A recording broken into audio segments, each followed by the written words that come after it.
What up, my freaks? RuinusInsight here with part 9 of my Total War Warhammer 3 modded Imrik Immortal Empires campaign.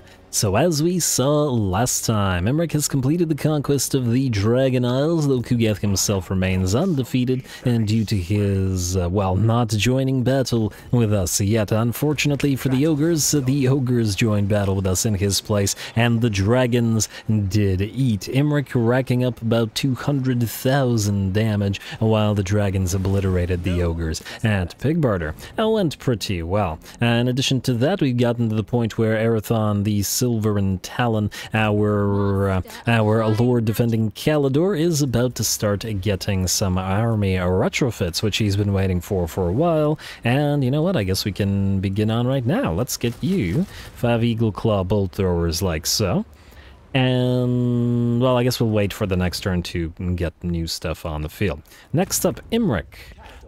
How do we do you? Now, there is some forest out here. I feel like what we should try to do is get an ambush going. And the reason for this is that there's a decent likelihood that GATH would attempt to run away. If you go here, seems like it's 70%. Huh.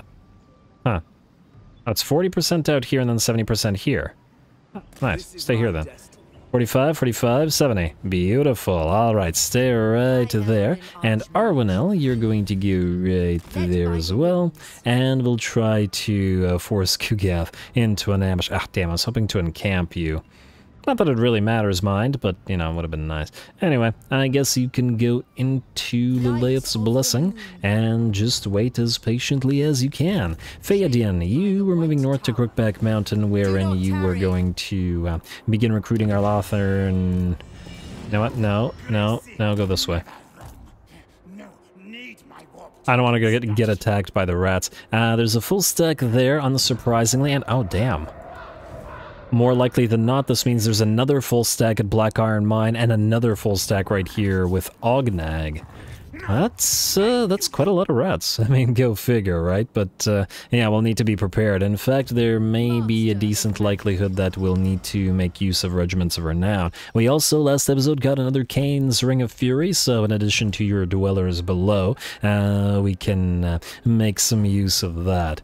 Fire burns stuff, and then life returns, like forest fires and, you know, fertilizer and all that sort of stuff. Anyway, Arathon, your turn up next, my friend, and you are going to head down to Grey Rock Point, so let's... We can't sail by the mysterious sun. Wait. Almost had it. Try that. Try that. No, not there. Crap. Kind of screwed that up, but oh well. Mushrooms too. And you get a free Gambler's Armor and Curse of Cannibalism regen, which will be very nice on the Eagles. Let's see if you can't... Let's see if you can't land right here. And indeed you can. Pyrrhic Victory. Oh, it looks like it's another one of those decent garrisons. Alright, fair enough. We'll have to give that one then a fight as well. And hey, if it isn't the lizards who... Well, they don't like us all that much. They're fighting the 1,000 Maws in Skeggy. They do have 5 territories. I could declare war on the 1,000 Maws, and how that won't be enough to non-aggress. I don't necessarily want to declare war on Skeggy. Well, then again, they only have the 1 territory here, and by the looks of it, they're pretty much dead, eh?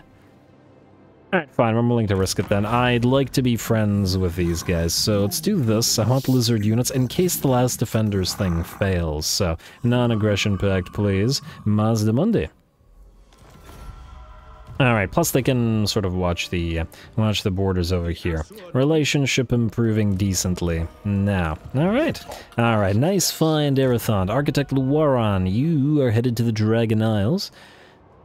Fun fact, Dragon Isles likely not named after dragons and likely have nothing to do with the dragons. In fact, probably named after the gigantic lizards that live there that are sort of remnants of the lizardmen. I know that the game spawns a lizardman faction here, Tepok spawn or whatever, but they really shouldn't have sort of temple cities, and they shouldn't sort of be civilized lizardmen. The Dragon Isles are essentially a lost colony of lizardmen who, without the guiding influence of the Slann, have sort of devolved into savagery. The Skinks, the Saurus, etc., all just turned to fighting, and pretty much the only thing remains, other than probably individuals, is just piles of warring, clashing, gigantic lizards like the Stegodons and, I don't know, Carnosaurs, and what have you. Plus, there's some remnants of the magics of the old ones there, slash the geomantic web in the ruins, and that offers some protection to the various lizards there, so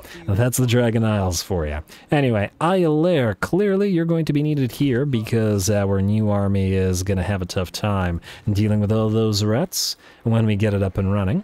And unless I'm mistaken, that's about all we got to do other than fight with Arathond. You're recruiting. Double check the money if we can. You can wait, at least for a few more turns. We still need the public order there. Hey, you got nothing, you got nothing. I'm almost tempted to start building the enchanted walls at Crookback Mountain. 2,000 gold, eh? Do we need them? What's the difference? 2 Gateguard, 2 Great Eagles versus 2 Gateguard, 2 Great Eagles, and 2 Eagle-Clawed Bolt Throwers. That's pretty solid. The only thing that concerns me is that it becomes so solid that the rats decide, you know what, it's too hard to target and we'd rather, you know, go for Mount Silverspear or something. There's a decent likelihood that they try that as well anyway. High Mage. But what can you do? We do have options here. Alright, anyway, we'll have to see as soon as we go to next turn, but for now, Arathond, you've got yourself another siege at Grey Rock Point. Do these guys have defenses at Petrified Forest? They do not. Okay, that's lucky, because then we just have to fight again. Get to it.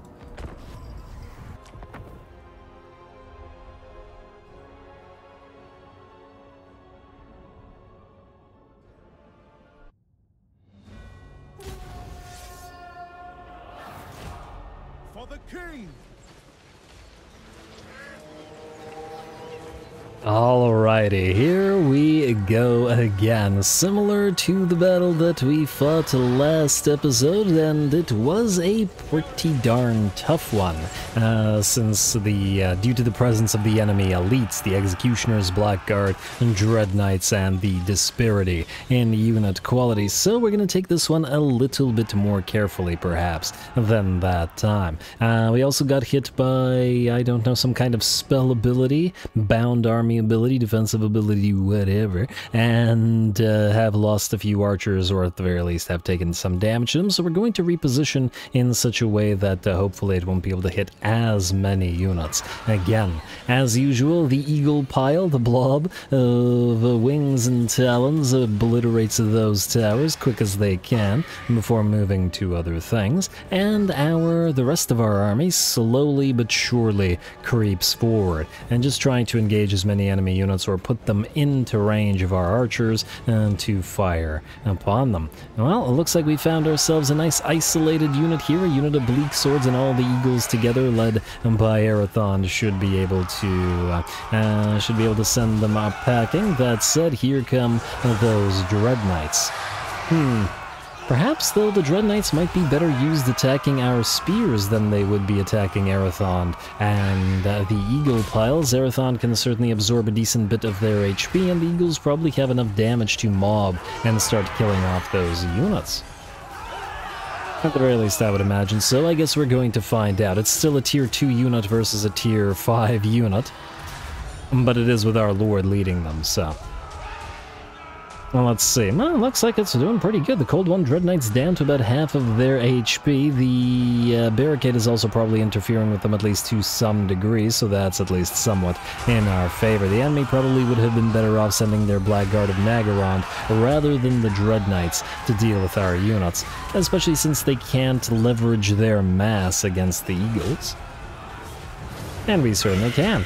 Alrighty, and here comes that fiery convocation bouncing through the enemy units and dealing some decent damage to the new arrivals. A little bit to our eagles as well, but nothing horrible there. A unit of dark shards attempted to fire over the wall there, but got promptly focused down by our range units, which are doing the same thing and winning by virtue of their numbers, even if they do lack shields. Alrighty, and the Blackguard of Naggarond have at last arrived to bail those Dread Knights out. We are going to book it on out of there as well then. We have done plenty of damage, and there's no need to get bogged down fighting the anti-large halberds of those Blackguard. Man, you gotta admit, the Dark Elven garrisons, when their building is built up, are very, very solid. Lots of elite units. And definitely a hard target of a garrison, generally speaking. I'd be very happy with this kind of army as just an army, much less a garrison. Anyway, it looks like there are more Dark Shards for the Eagles to play with, and a fair few enemy units out here as well, including some Black Ark Corsairs. Enemy Dread Spears will attempt to mob Arathond and his noble and the rest of the Eagles. We can continue fighting with Arathond and co, but send the Eagles at the enemy Dark Shards to prevent them firing. The rest of our units are starting to enter the enemy settlement, and at last it looks like the Dread Knights will be able to charge the spears rather than the Eagles, which were doing such a number on them. Now, once again, obviously in a one-on-one without Arathond to do damage and take the hits for the Eagles, the Dread Knights would have obliterated a unit of Eagles, I wager, without... I don't know if without any losses, but probably without taking too much damage. But that did work out well for us, and ooh, looks like the Executioners have joined the Dread Knights here, and that's going to be very iffy for the Spears. Gonna have to be careful with them, and they are starting to lose units. The Eagles have started to take damage as well, so they're going to peel away from the main fight and join the fray against the, or continue chasing around and annoying the enemy Dark Shards. Our Noble also now has an Eagle mount. Ooh, like the matching armor and the sort of green gem on the Eagle's forehead. With the armors. Oh, the Eagles have little thrones as well. Damn, that must be really, really heavy.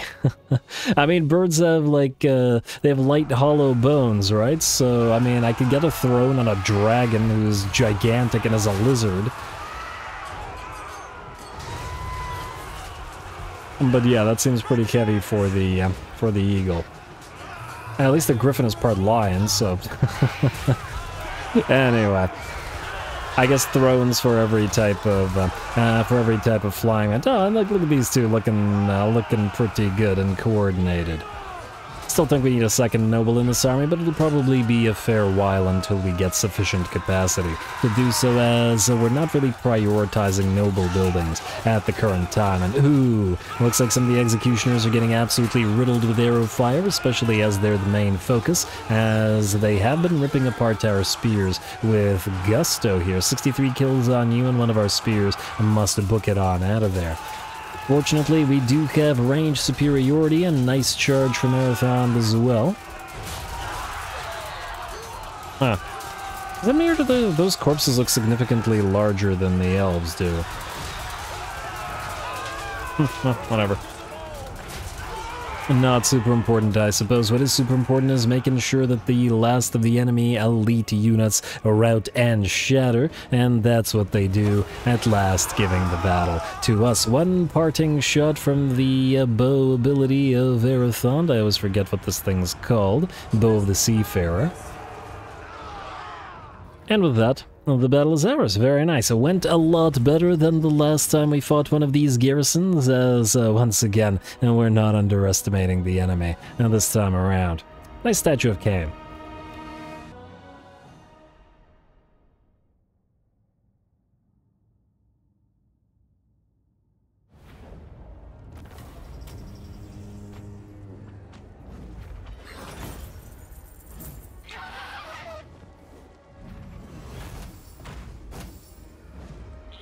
Alright, very nice, very nice. Solid work from Arathond as usual. Biggest threats as usual again from the enemy were the Blackguard of Nagaron and the Executioners, each of which racked up around 70 kills. Unsurprising, as it's mere spears that they were facing off against. Not Silver and Guard, though. That will change soon. Occupy the place once again, and... it's got defenses. That's actually decent. We're not going to collect the income here, though. I'm once again not sure that we're actually going to hold on to any of these territories, but, well, we shall see. Oh! The lizards have made peace with the Cathians down here. That's kind of surprising. Usually these two are constantly fighting each other, but nice that they're not in this particular case. Good. Then we could potentially ally with them both and potentially get both of their units, which is certainly something I would very much look forward to. Anyway, let's check Diplo real quick before we do anything else, and other than the Tiranoc defensive alliance that we had last turn / last episode, there's no change. Imrik, well, let's see about that ambush and see if you can manage to pull it off. Kind of hard to hide a dragon, I suppose, but who knows, maybe we'll manage to pull it off. Get to it. And, well, Imrik, well done. Kugath failed to spot your ambush. Game will do anything to make a liar out of me. I guess it's not so hard to hide a dragon, or I suppose you don't need to hide a dragon. They move so fast and can, I don't know, attack like lightning from a clear sky before the enemy army knows what the heck is going on, so don't have to, well, that would be an ambush as well. Anyway, before we get started, yes, we did reach the engagement threshold, so this will be an hour-long episode, and potentially the 2-episode thing is still open today, so... potentially, if we reach the engagement threshold, 400 likes and 50 comments on this episode, then we'll get a double episode. Once again, sorry to those who are having a little bit of trouble catching up or staying with the deluge of videos, I suppose, but, well, first world problems and all that, I guess. Away we go.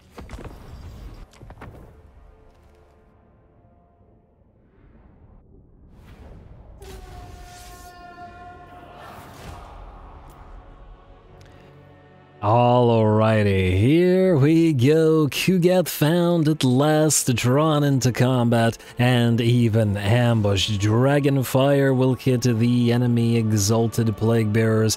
Well, not quite at the same time, because, well, you gotta, you gotta take time to move everybody, and in ambushes things happen very, very fast, but at least we got at least a decent amount of the Dragonfire off. Imrik's will follow suit after, and we're just not going to move the infantry because I'm too busy microing everything else, or at the very least giving everything orders to get into combat. All 4 of the dragons will immediately land on those exalted plague bearers. Certainly don't want them firing those ranged projectiles of theirs, though it looks like a unit of plague drones will do so, or death's heads will do so from up above. Probably a good thing that they're attempting to focus down the dragons, however, as they're not thus taking models of dragon princes. And otherwise, the battle in the first 30-40 seconds has definitely shifted in our favor. All the exalted plague bearers heavily damaged by the dragon breaths and are distracted. The dragon princes have moved in and have nearly obliterated the enemy plague toads and beasts of Nurgle. The rest of the enemy infantry are moving in to attempt to fight our piles of spears here, who are holding them back while we double up on the buffs of, well, for everybody, and allow our range units to dish out the damage. Kugath, in the meantime, is being distracted by Imrik, but he has such a ludicrous amount of HP on top of regeneration at 20k that it's going to take even Imrik a long time to work his way through that. That said, Imrik is the only one who can distract Kugath, and we certainly don't want him firing his range ability at our army. We can simply destroy the rest of the enemy army and then worry about Kugath. A little bit of action between the enemy Nurglings and the High Elven Rangers here, who are, by the looks of it, doing pretty good, or at least this one is, whereas the other one has gotten surrounded by another unit of Nurglings and is taking a bit of damage from the enemy Forsaken, specifically the Demon Spew Regiment of Renown. In the back, the rear column, the enemy is beginning to melt away. as the dragons and dragon princes sort of close the ring, close the net, whatever, around the remaining enemy plague bearers. Looks like it's time for Imrik to have moved away and our range units to switch targets to GATH. Frankly, we just need them to work through his HP, as it's going to take Imrik too long. All of our range units switch to attacking GATH. Imrik gets a nice dragon breath on him, and GATH is now down to about 25% of his HP, while the rest of his army is shattering and in banishment. A few more seconds of the endless arrow rain, and even GATH will die. And there we go. Beautiful. A effective ambush. Took about 2 minutes to destroy GATH's main army, and I wager he will never recover from this. Not that we really care about his particular defeat rate, but yeah. It's certainly not one worth farming. Anyway, we've got to wait a little bit. I decided to get a little bit of healing going on Michaela. She was still fairly damaged, but the rest of it off screen. Oh, not so much.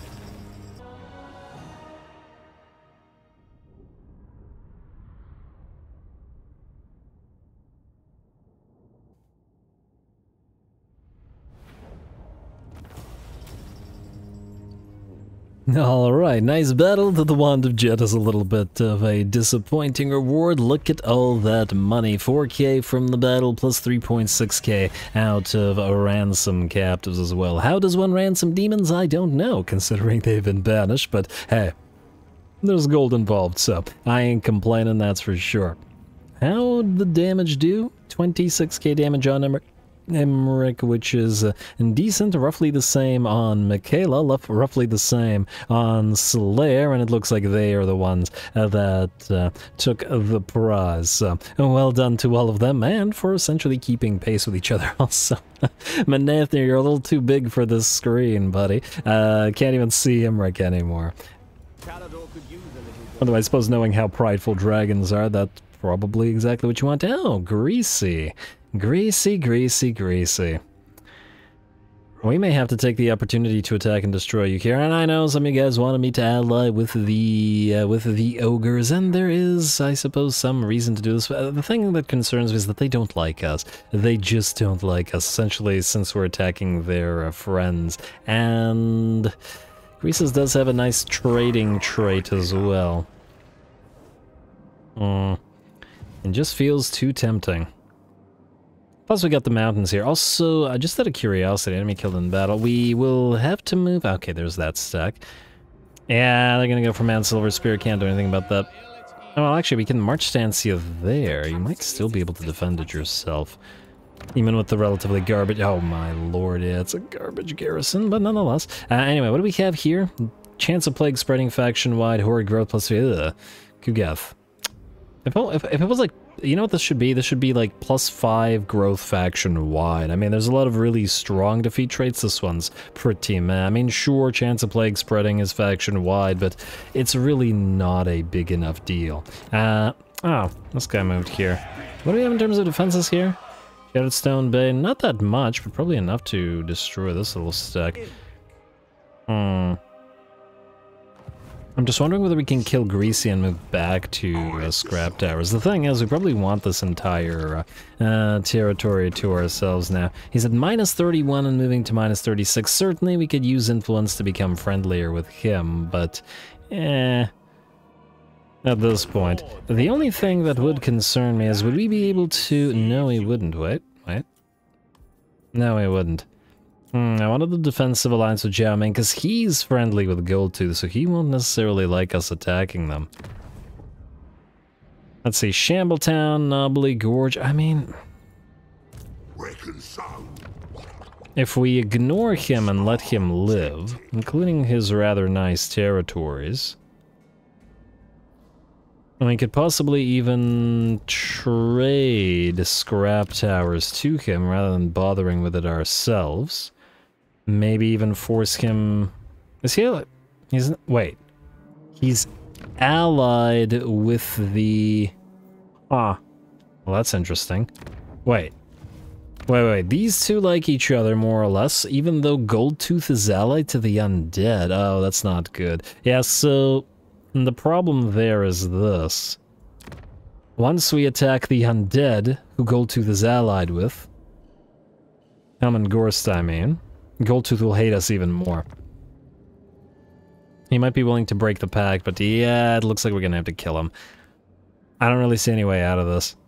I mean, we could once again spend influence on screwing up their relationship, but frankly, we have a lot of uses for influence, including confederating other... Hello? What do we have here? Ardent. Game, let me read. Minus 40% upkeep for archers, gate guard, Lothran, Seaguard, Illyrian Reavers. Yes. Yes, that's what we want to use influence for. Go to Crookback Mountain. You're a princess who is ardent. Recruit. Then you can get Lothran Seaguard with only 100 upkeep, less than spears. That's fantastic. That's bloody fantastic. It's going to be costly to recruit them, but yeah. Alright, Phaedian. I'm gonna have to figure this out. The main concern here is that another stack is actually on approach, which is very possible, even if we can't see it. And let's face it, the garrison here leaves something to be desired. We could get the gray, no, not the gray, the Storm Riders in there, because you reduce their upkeep anyway. Oh, and you reduce the Illyrian Reaver upgrades. Huh, well, that's interesting. We can recruit Illyrian Reaver archers via global, but at 3k cost. Okay, that's a little bit insane. That's insane, game. What are you talking about? Hey, Skeggy fell. That's great, because we just declared war on them and didn't necessarily want to be in it. Skeggy's down to 0, that's fine. Let's check that Confed. One on Nagaroth, one on Order of Lore Masters. They're still alive, though. We just gotta keep watching them, guys. Let's see. You, I guess, are headed to the Petrified Forest, Arathond. I guess we'll level you after fighting it. Yeah, alright, go there. Double check for full stacks nearby before you attack. Alright, Zamorathi. Has she returned? No, it's just Narcraseth. But Morathi will probably replace the Samurai. It's not a full stack, though, so I'm willing to bet that they'll stay and attempt to defend Iron Spike, so that's fine. Auto-resolve this. A little bit of damage, but you should heal most of that up, and occupy. Alright, and continue not collecting income. We'll probably eventually deal with the territories there, then what they do for us, but right now it's not super critical. You're going to start moving into Merchant Lord, rather than... Well, I mean, for 3 points we could get 12 melee defense and some melee attack and stuff, or potentially 6 melee defense and much of this stuff, or move faster towards Quartermaster. Which will mean more armies sooner. Well, you know what? 3 points ain't so bad. I think we're gonna go to hard to hit just in case. Hey, you, sir. I wish I remembered what I was getting you next. Because I definitely don't. You know, let's get you a steamed combatant. More likely than other armies is Arathon's army to be getting attacked. I don't know why I said it like that. But anyway. Bel Herathor. You're gonna start recruiting some eagles. 1, 2, 3, 4. And that'll make 6 in Arathon's army, and we'll get the first of the Silveran Guard. And then we'll get plenty more of those. Okay, wait, I actually didn't calculate how many things we need of each. Okay, so assuming 6 Great Eagles and 5 Eagle... Okay, that actually worked out well. 5 Eagle Claws, 2 Heroes, meaning another Noble and a Mage, or 2 Gate Guard, either way, plus 5 Silveran Guard. Alright, so we'll need 5 Silveran Guard, so we'll recruit 4 more next turn, and then we'll leave 2 spaces by keeping archers or whatever there to be replaced by other things. Alright, looks good to me. Or I guess we could put more Silveran Guard in there temporarily and then replace them later. Almost tempted to build even more Eagle Claws for the other army. Anyway, Goldtooth, we're going to deal with you in a second, buddy. I don't see how, once again, we can avoid that. Luaran. While we should probably upgrade Pig Barter, I think it's not super critical that we do right now. I think what we are going to do is send Darwinel here. Under the assumption that we can... I mean, this should be auto-resolvable, I think. Valiant defeat... Okay, for the love of... Okay, game's gonna make us fight this. Fine, fine, fine, we'll fight it. Decline attack for a second, we'll level you up, and then we'll strike. You have Apotheosis and Soul Quench and Tempest. We could get you some Soul Quench spam. It's not great. But otherwise, you don't have much in the way of damaging capability. I wanted Tempest on you for Flammable, but I guess eventually we'll need to get a bunch of spells here. You know, let's get 2 points in Soul Quench, let's get 1 point in Hand of Glory, and then we'll move through Potential Energy, and then through Fiery Convocation, which will make you strong. And if you're wondering why, you know, a High Archmage would be a leader of a Phoenix army, because Fiery Convocation still makes sense. Spawn a big old Phoenix. Anyway, for Ultras, we need to get you any kind of... Oh, you already have items. Luckily, I probably don't need all those items, but, well, nonetheless. I don't think we have any other damaging spell items, or at least none that I'm willing to give you. We could transfer you Theoden's Ring of Fury, but I'd rather do this. Let's attack.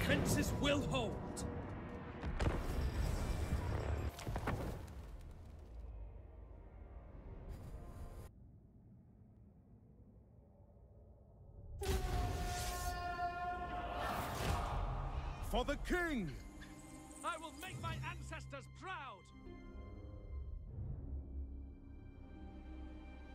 Alrighty, here we go for the king indeed. Just a small fight with our, well, fairly heavily damaged at about 2/3 of their HP. Army against, what, 3 Nurglings, 2 Plague Bearers, 1 Exalted Plague Bearer, and a Chaos Lord of Nurgle. Fortunately, though, without spells to the enemy army, they should be fairly vulnerable to what we've got. And unlike them, we do have spells on our Ruinous, so at the very least, we could spam Soul Quench. I'm not a huge fan of the ability, mind you, but at the very least we can, we could do a little bit of work on him.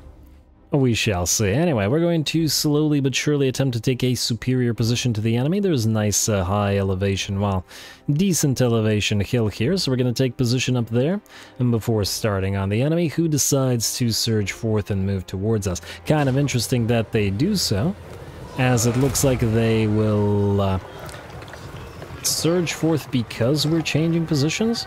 Interesting. Anyway, we get that Soul Quench down on the enemy, doing a little bit of damage for the cost, 9 kills and 2.7k damage for 6 mana. I'd say kind of meh. On the bright side, however, this did force the AI to pop their fecundity early on these Plague Bearers, and even then the fecundity, I would wager, is not going to be enough, as almost all of our range units will target this particular unit of Plague Bearers. The problem with Nurgle, especially when the AI uses it is a very slow, and generally speaking, sort of faction, and we can take advantage of that by riddling those Plague Bearers with arrows and hopefully melting the first unit before they even reach our lines. Alright, and it looks like the enemy Chaos Lord has moved forward, but we have our sort of a lord, the Noble, who is here to hold him back with his anti-large halberds. Looks like the first of the enemy Plague Bearers are out. We're getting a few, or attempting to get some more Soul Quenches out, but unfortunately the hill will interfere and the magic missile will instead hit nothing. Bit of a shame there, but what can you do? Lothar and Seagard are first use of them. Firing away at the enemy, but getting ready to hold the line as needed, if the spears should break. But by the looks of it, we're doing pretty okay so far. The Noble is having a pretty good time against the enemy Chaos Lord, who's down to about 60% of his HP, while the Noble is pretty much completely unharmed. We've been focusing down the enemy Plague Bearers and ignoring the Nurglings, but that is appropriate as the Nurglings do very little damage and are mostly there to tar pitch you and annoy you. And if the Plague Bearers should all go, the enemy just won't have the necessary amount of damage to do all that much to us. Plague Bearers continue melting away. We got a nice Soul Quench into the back line of these guys, and even a rear charge with our Mage, who's then going to move to try to get a Soul Quench down here as well. And of course, anytime a unit is sufficiently damaged, we simply use Apotheosis. Though by the looks of it, it's going pretty darn well. The enemy Lord is down to 20% of his HP, 25%, and our Noble remains completely fine. This Plague Bearer unit is melting away, and the other one is already gone. We've also... the enemy has decided to flank us, or attempt to flank us, with those Exalted Plague Bearers, most likely in an attempt or desire to use those range hits of theirs, or that range special weapon of theirs. But over on this flank is where we have our shielded units of Lothern Seaguard, so they're not going to be all that threatened, and the single volley from the enemy only does about 5% of their HP. Not too bad at all. Plus, whenever we cast, we have the Shield of Sapphire up and running, and one of the nice things about this lore is that we have a lot of spammable stuff. Apotheosis and Soul Quench and Hand of Glory, I believe, was the name of the spell. Not one I use a lot. Let me just see here.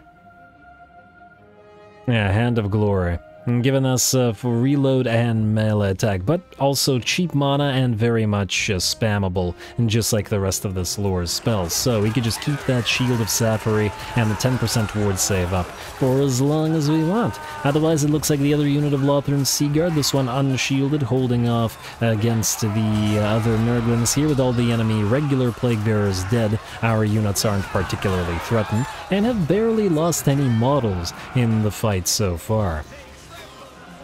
Although that's hardly surprising, and, well, it's one of the reasons I was expecting this to be auto-resolvable. Our range units are now focusing by and large down this Exalted Plague Bearers. A unit, a Soul Quench, hits the enemy Chaos Lord, but doesn't really do too much damage to him. Not that it'll matter over much, as the enemy Exalted Plague Bearers will get a few more shots off. The shields will block them, and the rest of the Plague Bearers will melt. There we go, and I think we deployed our Lothern Seaguard very well in this particular battle, as the shielded ones essentially counteracted the Exalted Plague Bearers, whereas the unshielded ones, who have a lot more melee attack and less melee defense... Actually, not any less melee defense, 42 still. And just a lot less melee attack by virtue of that shield. But anyway, their higher melee attack allowed them to trade hit for hit and kill off a bunch of Nurglings, and it's not like they needed a shield against them anyway. Plus, our Noble did very well, basically soloing the enemy Chaos Lord and not taking any damage, which kind of surprised me. Though he did, I guess, have a little bit of help from the spear line. Still, I would have expected the Chaos Lord, considering it was a level 11 and this is a base Noble out of a garrison. Granted, our Noble did take some damage, and we just had that Shield of Sapphire up and running repeatedly, and Apotheosis to heal him whenever he got damage, but as we can see by the HP bars, we barely took any damage at all.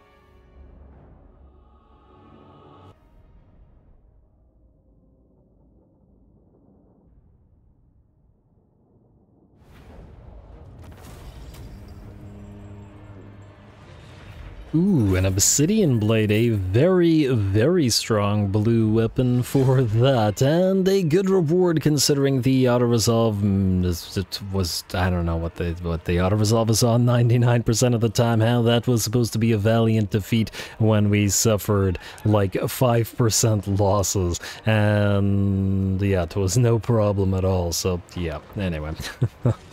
What can you do? Let's get that ransom captives and a little bit more cash. Sadly, we won't be able to chase down Mr. whatever this guy's name was, but it's not like he's viable to continue fighting. Frankly, you don't actually need any of your items. You're not really supposed to be a fighter, and, I mean, you are supposed to be a lord, but, well, you didn't need those items. And certainly not to fight this guy. Huh. He may destroy himself attempting to attack this place as well, but I guess we'll have to let him, give him the chance to do so. Now, what else do we have to do this turn? Ah yes, Architect Luaran, you can't actually reach Shattered Stone Bay, so I think we're better off setting you sail and then having you land at Dread Rock. You're probably going to be here for a while. You know what? Let's upgrade the Spice Trading Depot here. And frankly, I'm probably not going to build more Lothern Seaguard out of this particular location, so let's delete this and replace it with something else. Although I suppose if we stay here and build up the colonnade, we probably... No, we want to be over here. Alright, fine. Go here, just make sure that you can't be reached by this guy. Hopefully the ogres don't immediately declare war on you and kill you, because you cost us 100 influence, but, well... I guess we'll see. To Dreadrock ye shall go. Eiler, you are headed out to this new army, and we'll still have to deal with Phaedian's situation. You are going to attack Goldtooth, Mr. Imrik, but we'll give you a minute or so to do that. I would have... I really wanted to ally with the ogres, but nonetheless. The thing is, they could have watched the mountains against Grimgor Force. I certainly don't want to waste time fighting Grimgor with Imrik, because he has, once again, bigger fish to fry all out here. But we can send another army to deal with Grimgor if Grimgor gets strong enough. Right now, at strength rank 107, it looks like he's being absolutely crushed by the war host of Jar and the Heralds of the Tempest. Usually, the Heralds of the Tempest die, but it looks like Kolek did well for once, and it's keeping Grimgor down, which is kind of interesting. I certainly haven't seen that in ages, and certainly never seen Grimgor this week, though he still does have 12 settlements, so he can certainly easily recover. But anyway, as I was saying, I would have preferred to keep Goldtooth alive and ally with him, but... let's face it, we're not going to be allying with the Caravan of Blue Roses, especially considering they're at war with the Western Provinces, and as an ally, the Western Provinces are much more important to us than the ogres are, especially considering more likely than not we'd never be able to get access to good ogre units, because it's just the way that ogres kind of work. Just kind of meh, but whatever. Anyway, Phaedian, you're headed to Mount Silverspear, and you will defend it with your life. We'll see if they attack with a one stack or not. Probably could have constructed stuff for cheaper, but anyway. Itilnai, you are going to start recruiting Lothern Seaguard. They're still stupidly expensive to recruit, and frankly... Oh wow, -8 because of the rating, eh? It ain't great, and I guess we're going to have to switch not to the tribute to the Phoenix King, but to Rally Citizen Militia. Nonetheless, we are going to build Lothern Seaguard this turn, so 1, 2, 3. We certainly needed that cash. I guess we'll get a little bit more from fighting Goldtooth in a moment. Also, where... Didn't the Whispers of the Eyeless thing... end last turn? Where's the next level? Because we got a bunch of debuffs. Where's the buff? We want the damn buff. We suffered a lot for using that game, and we damn well deserve the the buff to compensate. Anyway, Black Fortress, you are fine as you are. We don't need to switch anything. You... I guess for next turn we'll switch to Rebuild Lost Splendor. Ooh, the Public Order... No, we can't do it, because you'll go very, very negative Public Order then. And that ain't great. And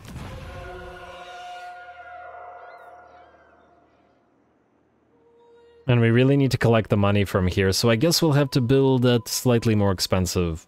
well, expense next turn, but oh well, what can you do? It'll be worth our time over time. You, Wolflands, you are fine. No, you are not fine. We're gonna go rebuild Lost Splendor with you and build something at the Demon Stump, more likely than not defenses. In case Grimgor comes to Caledor, you are recruiting, so you're fine as you are. Griffin Gate, irrelevant. Arnheim / the Bleak Coast, irrelevant. Deadrock Gap. I think for a couple turns, maybe collect gold then. Oh, only enough. Wait. You'll upgrade to the next tier, so we would, in theory, soon be able to upgrade you if we desire to do so. Anyway, the rest of that, I think, is as good as it's liable to be, at least for now. So, Imrik, we shall attack Goldtooth. Goldtooth, you are currently at war with the Poxmakers and the Servants of the Conclave. The unfortunate aspect to this... Damn, he's strength rank 3? How the heck did that happen? Really? Goldtooth is strength rank 3. Goldtooth. Huh. Seems odd. He was in a... well, whatever. He's not going to be strength rank 3 for long, I'm willing to bet. The other option is to let him push his armies towards Flayed Rock. Because that's where he's clearly going. and not necessarily declare war on him right now. The thing is, these guys will then join the war, most likely. I do say most likely.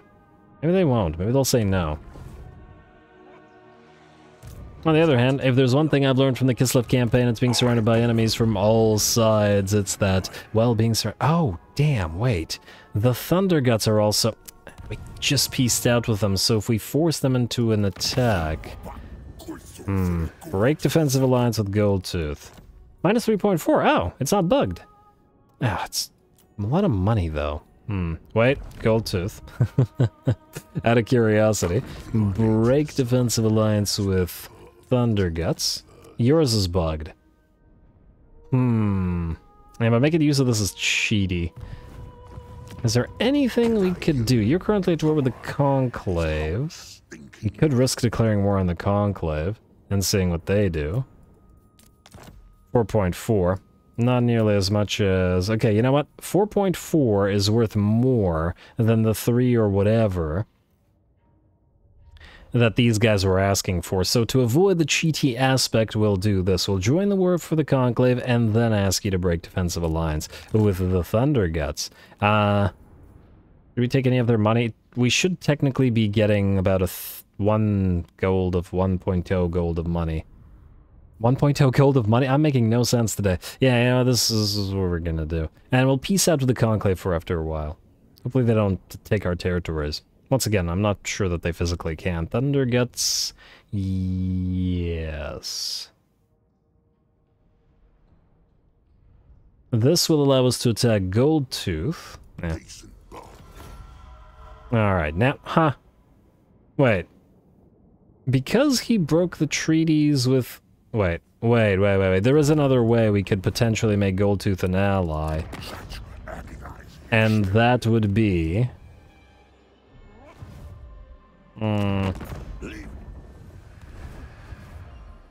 It would be to get him to betray these guys. Or to get these guys to betray him. It doesn't really matter which way it is. Break defensive alliance with Goldtooth. Minus 12.9. Okay, so... But Goldtooth's was there. Maybe Goldtooth's wasn't bugged. Maybe I did that for no reason at all. I break defensive alliance with Caravan of Blue Roses. No, it wasn't bugged. I thought this thing was bugged, but it was fixed. Oh, damn it, I declared war on the Conclave for nothing. It used to be bugged where you could do that for, well, whatever you wanted. But now it's not the case. Anyway, how much did he want for this? Break defensive alliance with Caravan. 7.4, and we'd have to give him 8.9k. And wait. I just have to double check. How much did you want to break it with Goldtooth? 12.9, that's obviously not going to happen. Okay, what if... Am I trying too hard to do this? Goldtooth has some good territories. I just don't want to get bogged down fighting him. Although, fighting 2 stacks of ogres at once is pretty fun. You know, I think we're just going to attack him. Screw it. Screw Goldtooth. Screw the ogres. Die. We're going to declare war and you're going to strike. Do we need to be a noble prestige? I think we might want to chase this army down to completely destroy it, so I'm going to say no. Go. Declare war. Caravan of Blue Roses will not join their side anyway, so there was no need. And, oh wow, he does have a lot of armies out there. A decisive victory, that's a lot of Noblar trappers. Now, Goldtooth's army will die, but this army will survive. Either way, it's a fight, so fight we shall.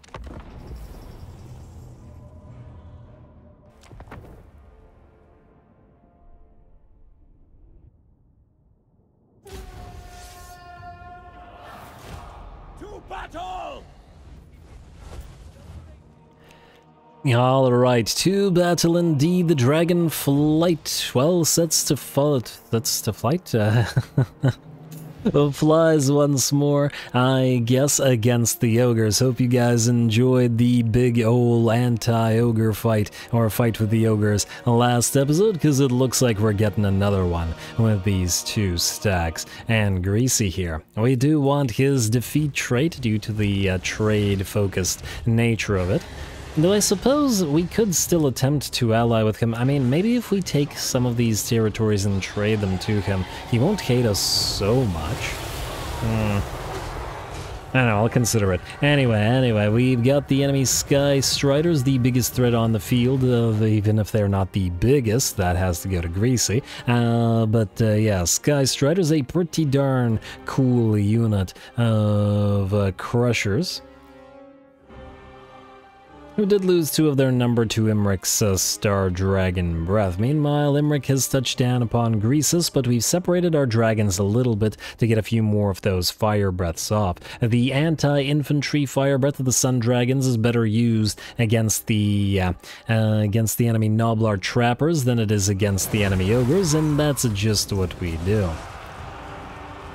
Takes about half of the HP and nearly half of the units off of the Noblar Trapper unit, and then the dragons can simply land among them until we force them to rout. And just to get a little bit of help on them, very nice charge from the Dragon Princes, who just completely ignore, essentially, the nearly weightless Noblars. There we go, and they can simply run around helping the dragons, forcing every single Noblar Trapper unit to shatter until we move towards the Ogres. Enemy reinforcements are arriving in 30 seconds, and we did have a nice little setup here for the rest of our infantry. Rather than allowing them to get flanked and hit potentially from every side by the Ogres, we simply use all this impassable terrain in the middle of the map to, block off the enemy from hitting them from every side. It's not like GREASUS's March Stance army has any kind of chance against our dragons or dragon princes, so the rest of the army can simply watch. At the very least against this army. The plan is for the second reinforcing army to hit our main stack, or our infantry stack. And we'll see if that works out. In the meantime, all the dragons have moved together as GREASUS has called for aid, and the Sky Striders will join him in battle. And that said, the Sky Striders will quickly get ripped apart by the dragons, and GREASUS, I'm sure, will follow suit fairly quickly. In the time that it took me to say that, he lost about half of his HP. Ouch, sorry Greasy, but I don't imagine you'll be sticking around for much more, getting attacked by 3 dragons, Michaela, one of the Sun Dragons, and Imrik all at the same time, which will very quickly force GREASUS off his little scooter, wheelbarrow, throne, whatever you want to call it. Alrighty, surprisingly, the rest of his army has not routed. They're still willing to fight even after seeing the Over-Tyrant felled in that manner. But I guess the Ogres are still hungry, and hey, they think maybe they can become the next Over-Tyrant by eating a dragon.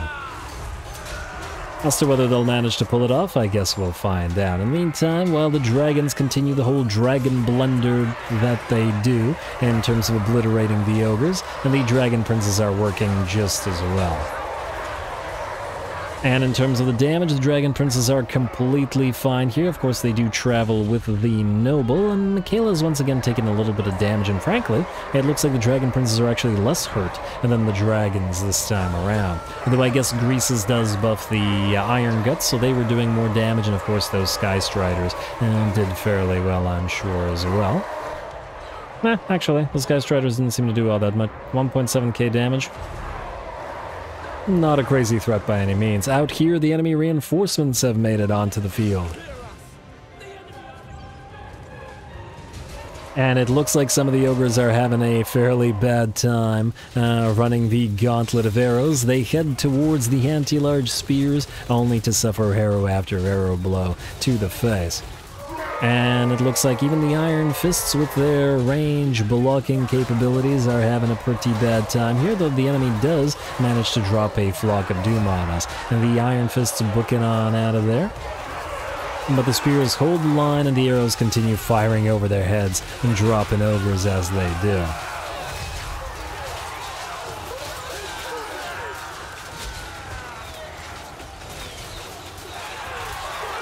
Alright, decent pile of Noblars moving in to provide support with all that dagger chucking that they do. The enemy Slaughtermaster has made his way forward as well, and we're going to focus him down a little bit with all of our range units.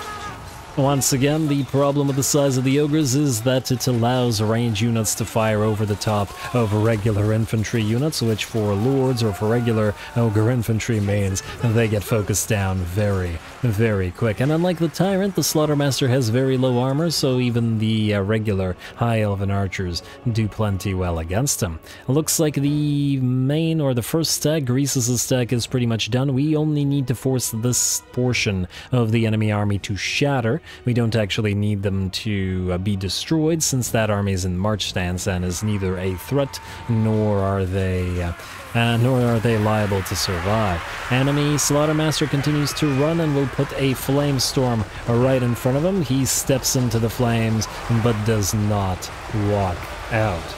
Does not walk. Damn it. I guess he does walk out after all. Or does he? There we go. Alrighty. Well, let's just say it was adrenaline that kept him going, and the flames, in reality, brought him down, not the sneaky arrow fire. Anyway, it looks like some of the nobblers have decided to run into melee for some reason, and have been promptly sent packing by our spear line. And the rest of the enemy army is, by the looks of it, in fact done. As with their ogre masters destroyed, the nobblers will not bother attempting to continue the fight. Now, this second army is made up of units that are not in march stance, so we need to chase them down best we can. Every spell we have, all the arrows we have, all the dragon fire, and everything that we can bring to muster to kill as many as fast as we can, so that we don't have to do them again next episode. / next turn. I guess depending on whether we can catch them at all. But yeah, anyway, we'll do a lot of chasing here, but that can most definitely be done off screen.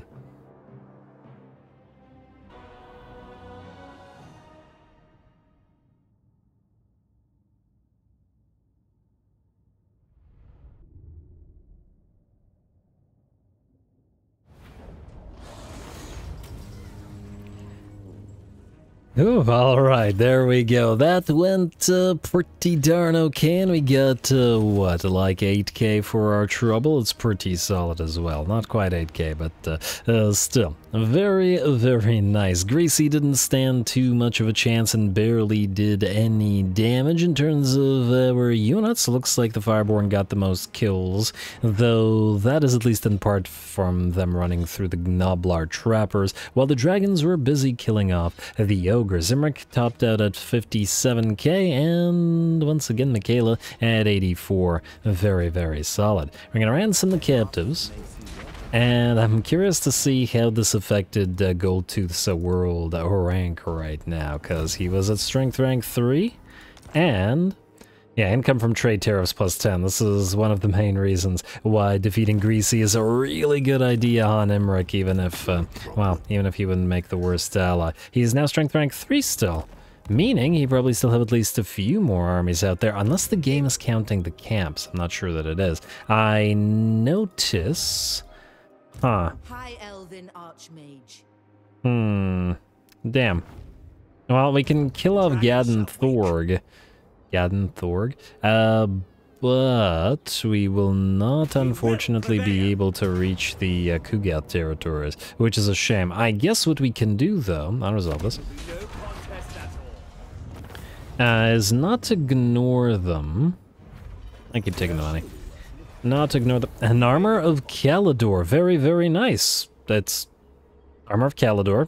Armor of Caledor. Armor of Caledor. Armor of Caledor.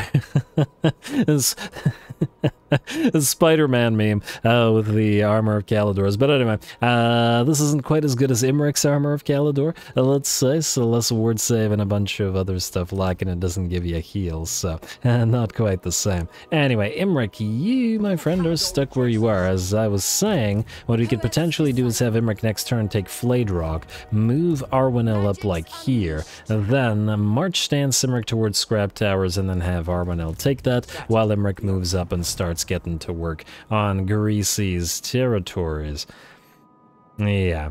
We just need to essentially shore up the defenses here, and if Grimgor keeps getting crushed, we'll just ignore him until he's strong enough to challenge us. Maybe even pop a few defenses up here, rather than continuing up north. We, once again, will want to push this way instead. Anyway, folks, I think with that we're out of time, or at the very least, as soon as we end the turn, we'll get attacked by Mika here, and we'll... Yeah, it's mostly Skaven slaves. Honestly, most of this army could easily be destroyed by spells. Doesn't change the fact that we'll want the Storm Riders, though, and I guess the Heralds of the Wind, Illyrian Reavers, gonna cost us a pretty penny, and oh! Hello! Oh, that was lucky. Wait. You guys are now a lot cheaper to recruit. Down from 1,600, so that actually saves us a decent amount of cash. Well done! I'm pleasantly surprised by that. Damn, I wonder if the Eagle Claw bolt throwers would have been cheaper. No, it doesn't look like they've been reduced. Well, too bad, so sad. Frankly, I'm not thinking that maybe we could use a sort of basic sort of archer army, just with a lot of basic archers in Arwendel's force while she racks up XP, and just to sort of help Imrik out so that he's not spending every turn conquering stuff. Frankly, a lot of the ogre places would get obliterated by basic archers and spears anyway. And if we wanted to, we could build more Lothern Seaguard here as well, especially while we have that missile focus. It's surely tempting. Plus, this is a green territory, so we'd be able to recruit stuff fairly quick there. I think it's another decent option, but we'll have to figure it out fully next time around. Maybe get a few more regiments of renown, if I remember at the start of next episode, etc., etc., etc. We start the war against Queek next time. We hopefully bring down Goldtooth relatively quickly. Arathon will continue ripping apart the Cult of Pleasure, and we continue striving towards more dragons the next in 3 turns. Stay tuned for more Imrik. Don't forget to leave those likes and comments below, especially to Threshold. All glory to the algorithm. And thanks for watching.